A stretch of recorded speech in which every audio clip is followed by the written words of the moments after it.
Hello, welcome friends, fellow Singaporeans. We are very happy to see you again today on this International Labour Day, which is celebrated throughout the world.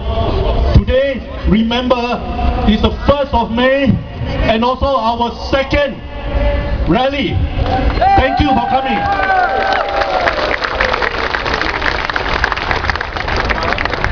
Our event is about to start now, and as usual, I will call upon Mr. Gilbert Goh, the founder of transitioning.org, to address us. Mr. Gilbert Goh.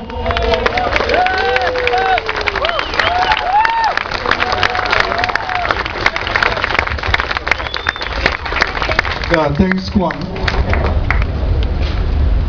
Thanks, Singapore, for coming on a super protest against the 6.9 million white people. It's Labour Day.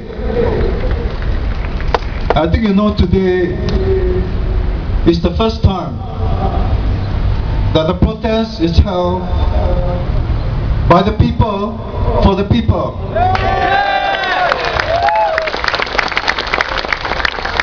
All along, Labour Day protests are held by NTUC, a very pro-government union.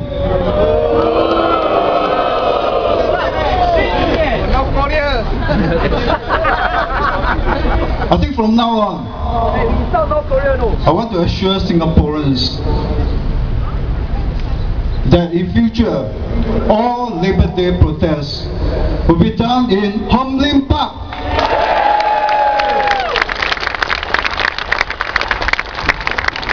We want to entrust power back to the people. All along, we have no power. All along, we have been ruled by fear.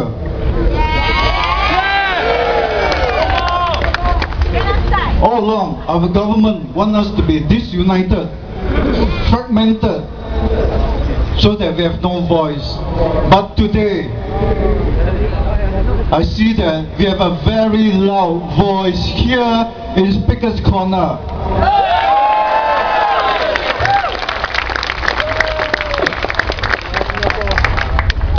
On 16th February, when we hold our first protest, I must admit that I only prepared for 400 people to turn up. But 4,000 of you came in the rain, in the mud. Give yourself an applause, Singapore.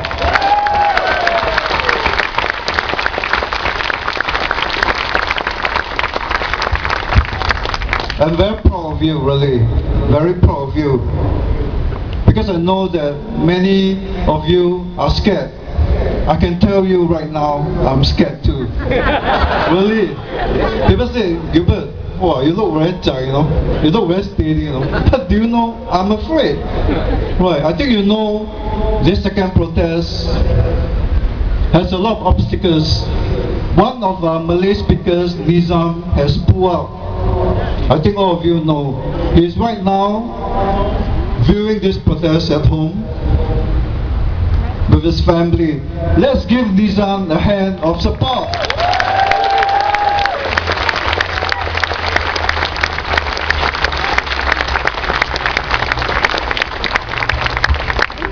I must add that we need more people like Nizam. People who dare to voice out. People who dare to pay a price. He has to resign from EMP, right, to petition. We need more people like Nizam to voice out, right, against things that they see are not comfortable. But today, many people ask me, how many, what's the size of the crowd that you expect? I wake up this morning feeling quite frightened. No? But after seeing so many of you here, I feel very warm. Well, I feel that Singaporeans are different now. Singaporeans are very different now. You people are different. You belong to a group that is not afraid. You belong to a group that is not fearful. I know some of you come because of personal reasons. I know some of you here are unemployed. Well, I started a surveys for unemployed people for the last 5 years. I've seen close to 1,000 unemployed people. And last year we had to start a new surveys for those who are divorced, because a lot of the jobless people I see are not happily married, and sometimes due to financial pressures they are divorced. So a lot of reporters ask me, I said, Gilbert, what is the motivation for doing this? Right, you actually pay a price for doing all this. I told them, I have to do it. For 5 years, I see well-educated NUS, NTU, engineers, IT managers, consultants. When they reach the age of 40s and 50s, they do not have a job available for them. I said, how can you not do something for them? Right, I've seen 1,000 of them. Right, it breaks my heart to see experienced, well-educated engineers take up to cab driving. We have a graduate here, William, 35 years old, driving a cab now. He will have a story to tell you. Right. We have many engineers and IT managers who are cab drivers. I'm not against them, but I think there's something wrong with our system. I've seen companies employing 100% foreigners in their company. I'm not against foreigners, right? We are branded xenophobic, but we're against the policy of allowing a company to hire 100% foreigners. So we want the government, we want MOM to take a look at the EP pass. The EP pass allows a company to hire 100% foreigners in the workforce, and I don't think this is right, Singapore. I don't think this is right. There's a quota for S-Pass. There's a quota for work permit. Why don't they exert a quota for the EP pass? And these EP pass holders are the greatest competition for jobs with us educated local Singaporeans. Right, so we want MOM to have a policy that exert a quota on the EP pass system. My ex-wife, right, I'm divorced. My ex-wife used to say that I'm a dreamer, I'm very idealistic. I really have many dreams. Right, I have a dream that one day we are together as one people, not divided by races, that we are one united Singapore, not divided by races. I also have another dream, that we have a minimum wage in place for our uncles and aunties, for our cleaners, for our F&B workers. Right. Have a minimum wage of $1,000 a month for our poor aunties and uncles, right, who work their guts out for us. I also have a dream that many Singaporeans will return back to us from abroad. There are 220,000 Singaporeans right now living abroad. They left due to various reasons. They left because they found there's no hope here. They are not happy here. They can't find a job here. Right. They leave us because the educational system is too difficult. Right. There are a lot of pressures on our children right now. So my dream is for them to come back to Singapore. Right. Come back. Right. There's hope here. Right. It's a new voice here. It's a new Singapore here. Right. Many say, Gilbert, I left because there's nothing for me here. Right. I find that there's nothing I can do to change things here. Well, election is every 5 years, but I want to do something here. So I want to assure overseas Singaporeans that right now it's a new Singapore. Right, we have a new voice here. We'll be doing regular protests here right now from today and onwards.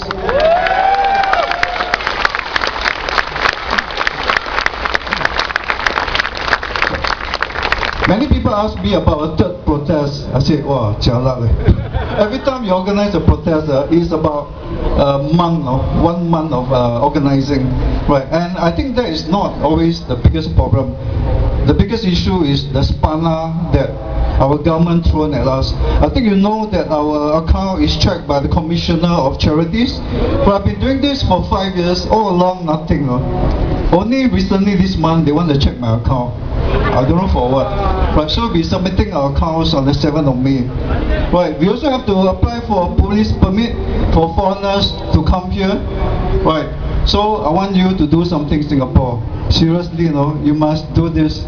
Can I ask you to take out your pink IC right now to show that you are Singaporean? If you are PR, I want you to take out your blue IC to show that you are PR here. Right, take out your IC, Singaporean. Wave it in the air.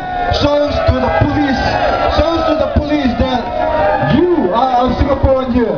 You are a permanent resident here. Because I don't want to have trouble with the police. Right, thank you, Singapore. Right, I'll pass this time to Guang, our MC. Right, we have 11 solid speakers. Right, we will end here by 7. Right, and after that there'll be a press conference. So if you want to stay for the press conference, you can. Right, all the people here will be answering your questions. Right, thank you, Singapore. Let's give Guang a hand.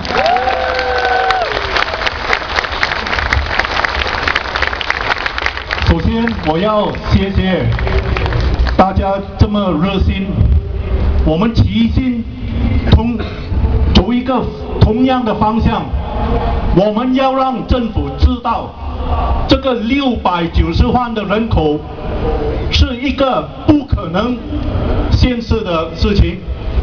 虽然已经在国会通过了，但是我们还不满意这个政策，对不对？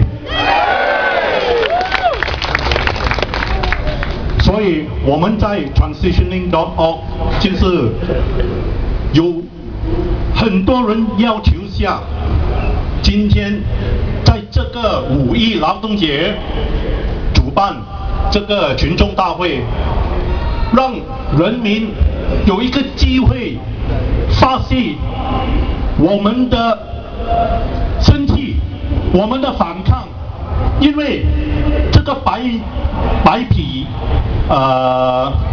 书已经在国会通过，没有征求我们人民的意见之前就已经在国会通过，这个合理不合理？不合理。好，再想我们要继续我们的演讲了。首先，我要用英语再讲一讲我心里很久所要讲的几句话了。I will now revert back to English and say a few words which has been in my heart for a long time.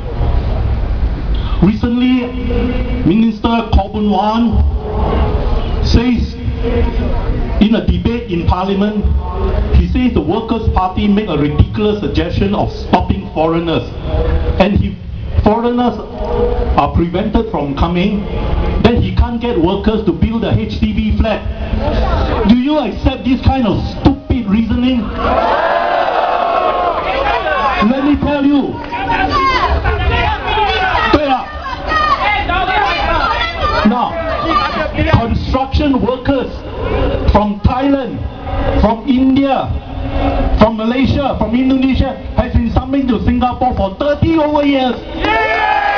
Do we object to that? No. So what is Minister Goh trying to tell us? Stupid, isn't it? We are not xenophobic. We are not against foreigners just for the sake of kicking out foreigners. Construction workers have been coming to Singapore for 30 over years, and we welcome them, and we will continue to welcome them. So what is Minister Goh trying to say? Okay, never mind. I am coming to the point. We are not xenophobic here. We do not want to kick out foreigners just for the sake of kicking out foreigners. We welcome foreigners who can contribute, right? Okay, My speakers here behind me have many points to cover, and I will not take up too much time. And now I will call upon the first sorry, we have a long list, huh? The first speaker is Mr. Leong Sze Hian. He's a financial advisor and a social activist. And I call upon him to share his views with us. Mr. Leong.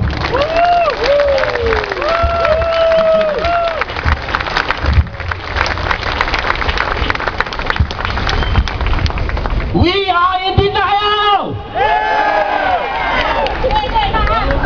No, it is not we are in denial. It is very sad. It is very sad. But before the sadness begins, let me tell you something that's different about Speaker's Corner today. I've come to speak many times at Speaker's Corner. Today you might not have noticed, it's different, it looks different. You know why? Just in case if the thunderstorm comes, you have a problem. Because the sheltered area at the back, where everybody will run when the thunderstorm comes, is now blocked by all these giant-sized pot of plants, 8-9 foot plants. But don't worry, if you go by the side, you can still go in. So that's what's different I noticed about Speaker's Corner today. The other thing very important to older people especially, like me, the CC is closed today, so the toilets are also closed. So you have less toilets to use, but there's another tiny one over there. It is very sad because sometimes the statistics appear to look better, but maybe only appear to look better. Let me give you an example. The job placement rate last year was 18%. What is job placement rate? Jobs placed divided by number of job seekers attended to. So last year, number of job seekers attended to was about 100,000. Jobs placed about 20,000. So you take the calculator, you calculate job placement rate 18%. In a recent statistics report, now this is the same report because the statistics report come out every month. In the same report, when I calculate the job placement rate, it's gone up to 49%. How come from 18 can jump to 49%? The job seekers attended to has been changed to new registrants. New registrants 40,000. So 20,000 jobs placed divided by these new residents, by magic, stroke of a pen, the job placement rate has jumped 2.7 times from 18% to 49%. I don't know what's the difference between job seekers attended to and new registrants. But the statistic is the same. It's the same year. Very sad, right? Last year's employment change. Employment change is increase in the number of jobs. Last year's employment change, 70,000 foreign workers, 59,000 locals. So if you look at that, you calculate, what you get is 55% of the employment change went to foreign workers. 45% went to locals. But that's not all, because the locals is not broken down into Singaporeans and PRs. You know, Singapore very funny. I think the computer program got problem, you know. When it comes to unemployment data, the computer program can compute and break down unemployment data. But when it comes to employment change data, the computer program cannot break down. Maybe the computer is breaking down.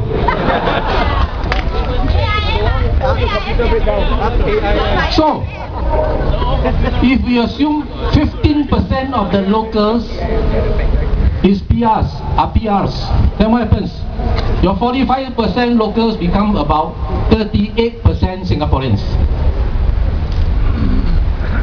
You know, in 2001, the new intake of new citizens was 19,777. In 2011, the new intake of new PRs was 27,500.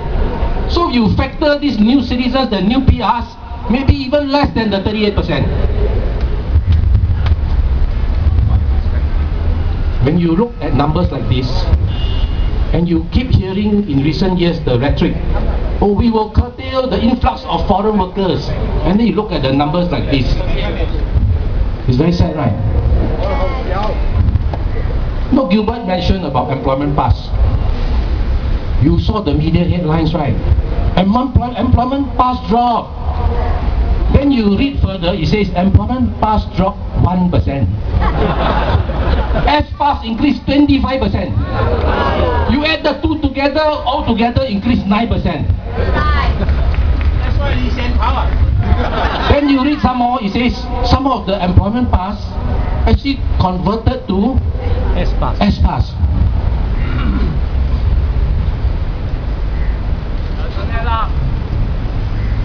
The next problem we have is Singaporeans are being told this is like the same song over and over again, you know. In order for your wages to go up, you must have good economic growth. So let me give you some wage numbers. I estimate. Now, sometimes I say I estimate. You know why? Because I'm a layman, I'm just an ordinary citizen. My only resources are Google and sometimes go to library, you know. So as I estimate means I find what information I can, and then I crunch the numbers, I count the figures. So if I make an honest mistake, please don't sue me. And also please don't arrest me. So I estimate in the last 12 years, 2000 to 2012, the real growth in the median wage, excluding employer CPF contribution, was only about 0.4% per annum. Wow! The basic wage, what's the difference between basic wage and gross wage? Gross wage includes things like overtime. Basic wage is like basic pay. So from 1999 to 2011, also 12 years, the basic wage, I estimate, out of the 8 categories of workers in Singapore, 4 of them, the real growth per annum was 0 or minus. There are 8 major categories of workers: managers, professionals, service and sales workers, cleaners and labourers, and what have you. So 4 out of 8, 0 or minus.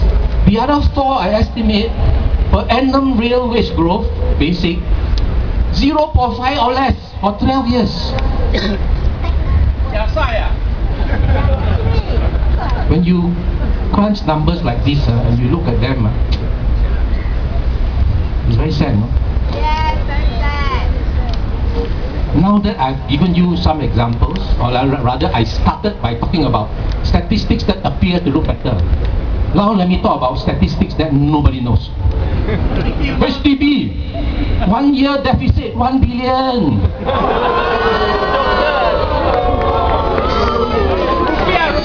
Every flat we sell, we lose money.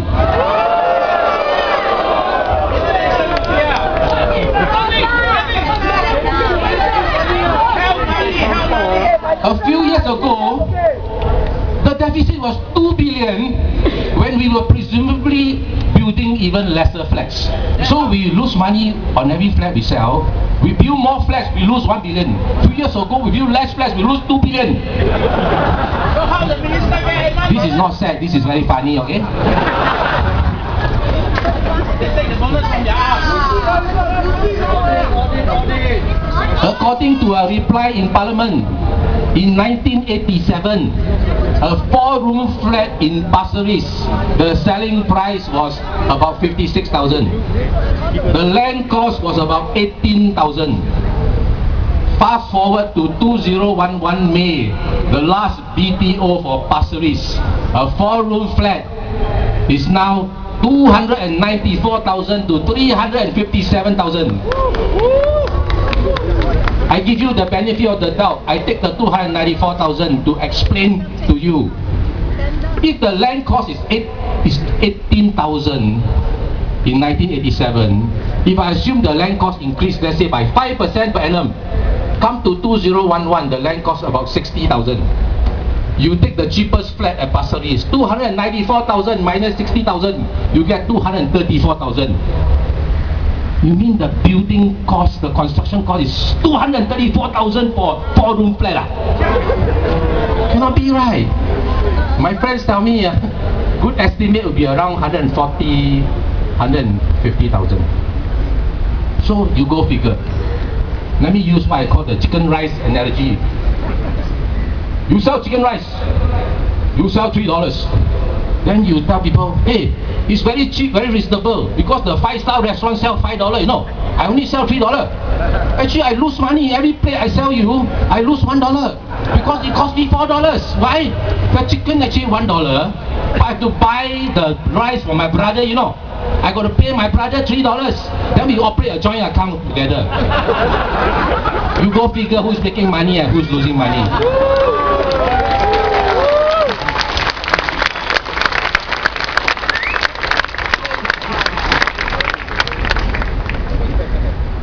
Every once in a while, MPs ask in Parliament, people write to the newspaper forum, can you break down the cost of building HDB flat? No answer. It's like saying, can you break down the chicken and the rice? Not. Cannot also. If ordinary citizens have to come to Hong Lim to ask for transparency on basic information like the breakdown of the cost of building HDB flats, I think it's really very sad.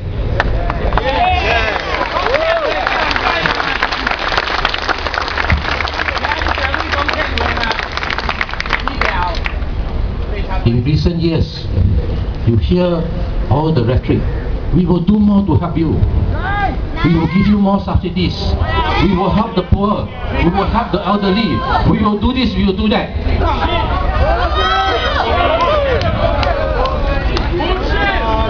Now, if you are helping people, you must be spending more money, right?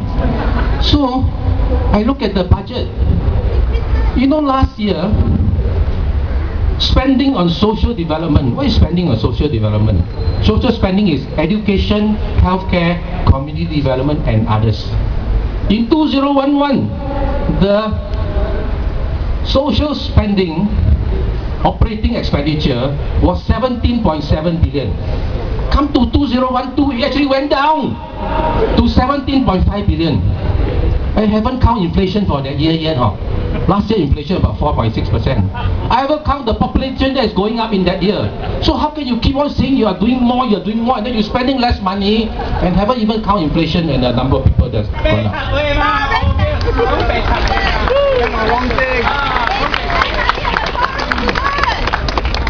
Even development expenditure for social spending has gone down. In 2011 it was 3.7 billion, come to 2012 is only 3.5 billion. I give you one specific example on social spending, education, and in particular university education. In 1986, the tuition fee to go to university was $1,200, medicine $1,300. Fast forward to this year, 2013, the tuition from normal cost has gone up to about 7,600. For medicine is like more than 20,000. So you take the calculator, financial calculator, not ordinary calculator. You calculate how much has tuition fees increased from 1986 to 2013. For other courses, it's more than 7% per annum.